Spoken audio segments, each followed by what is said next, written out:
Metanail Serum Pro has been showing up a lot lately.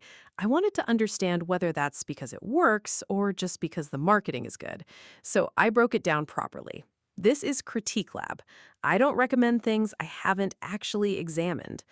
The problem with nail and foot care isn't just brittle, discolored nails or rough, cracked skin.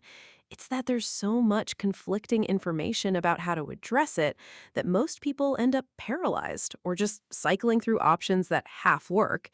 You buy a generic drugstore cream, it masks the dryness for an hour, and then the cracking comes right back. Metanail Serum Pro is positioned as a more targeted, cellular level solution. Here's whether that's actually true. Before we get to the data, let's establish a baseline. This is not for everyone. If you are looking for an overnight fix to reverse years of neglect by tomorrow morning, close this video now.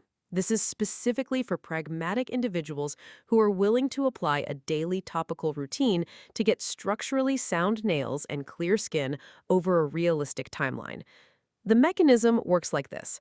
Metanail Serum Pro works by stimulating localized collagen synthesis and forcing deep tissue hydration into the cuticle.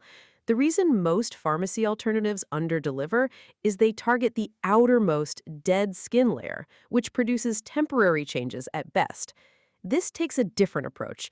It utilizes a 20-in-1 compound, including vitamin C, vitamin E, and MSM, to penetrate the nail bed and fortify the cellular building blocks. More precise, less noise. That's the theory, and the practice seems to hold up. Three things came up when I broke this down. First, the inclusion of a specific active protein called 14-KDA, derived from lemon peel and aloe vera. This is the one most people overlook, but it's actually what makes cellular rejuvenation of the damaged nail bed possible at all. Second, the use of hyaluronic acid and jojoba oil, consistent with what current research suggests about preventing nail splitting by maintaining cuticle elasticity. Third, the organic witch hazel and Scots pine blend, minor on its own, but it compounds with the other two to clear the surrounding skin while the nail rebuilds. Because we don't do hype here, we need a reality check. Let's look at the actual data on where this succeeds and where it falls short. The good. The formulation is clean. It is 100% vegan, non-GMO, and handled in an FDA-registered facility. There are no useless chemical fillers or artificial coatings that suffocate the nail plate. The mechanism is dual action.